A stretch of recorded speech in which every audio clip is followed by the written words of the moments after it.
Hello, children. It is now time for the next chapter in our story, God's Special Messenger. God's special messenger's name was Ellen Gold White. She was born in 1827 and she died in 1915.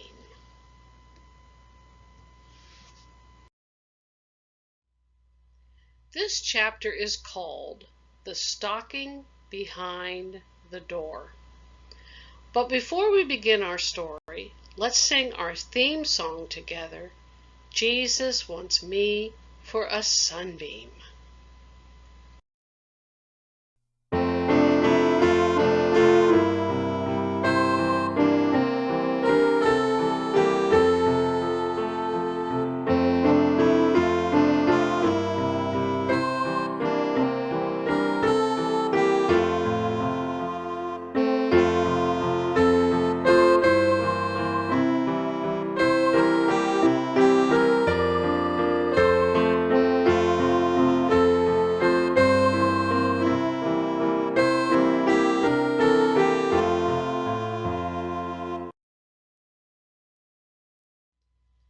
This week we pick up our story in Rochester, New York, where James and Ellen White were living.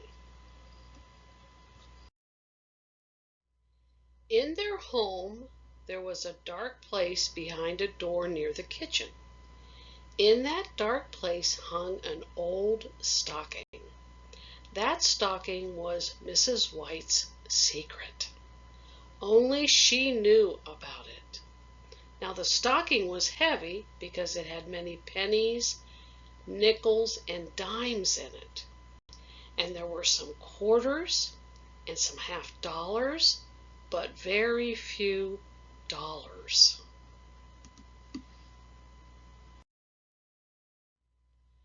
James and Ellen White were very poor. So how did that money get into the stocking? Every week, Mrs. White saved the money that was left over after buying the food they needed, even if it was only a few pennies. And put it into that stocking and hung it on that door.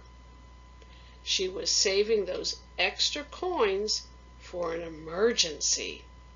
So little by little, the amount in the stocking grew, and not even her husband knew about it.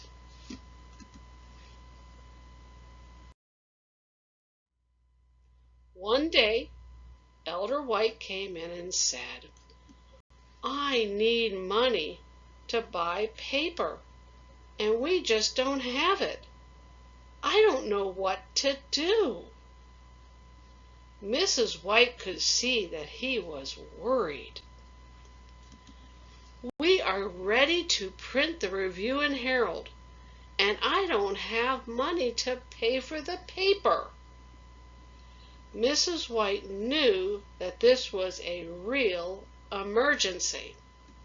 So she asked, "How much do you need?"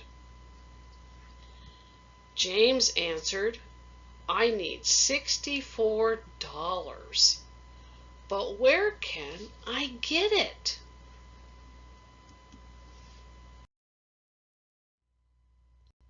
Without saying a word, Mrs. White reached into the dark place behind the door where the stocking hung and brought it out. Elder White watched as she carefully spilled hundreds of coins onto the table. "Let's count it, James," she said, smiling at the look on his face. So they sat down at the table and counted. When they added it all up, they had enough to buy all the paper they needed.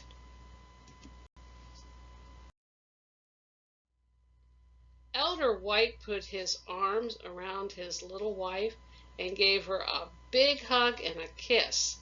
How proud he was of her for saving even a few coins each week for an emergency, and how glad Mrs. White was that she had done without many things in order to save.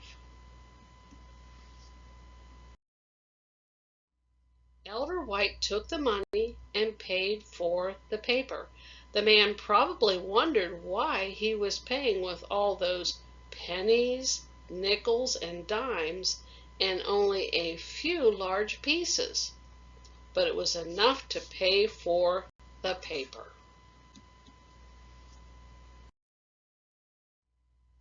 Mrs. White had learned that saving small amounts of money can add up to a large amount of money. She always felt sad when she saw children spending money on things like candy and ice cream. She knew that those things aren't good for our body. They are a bad waste of money. Those little amounts of money could be used much more wisely if they were spent to help others. Have you learned to save like Mrs. White did? Do you have a safe place to keep the money that you save?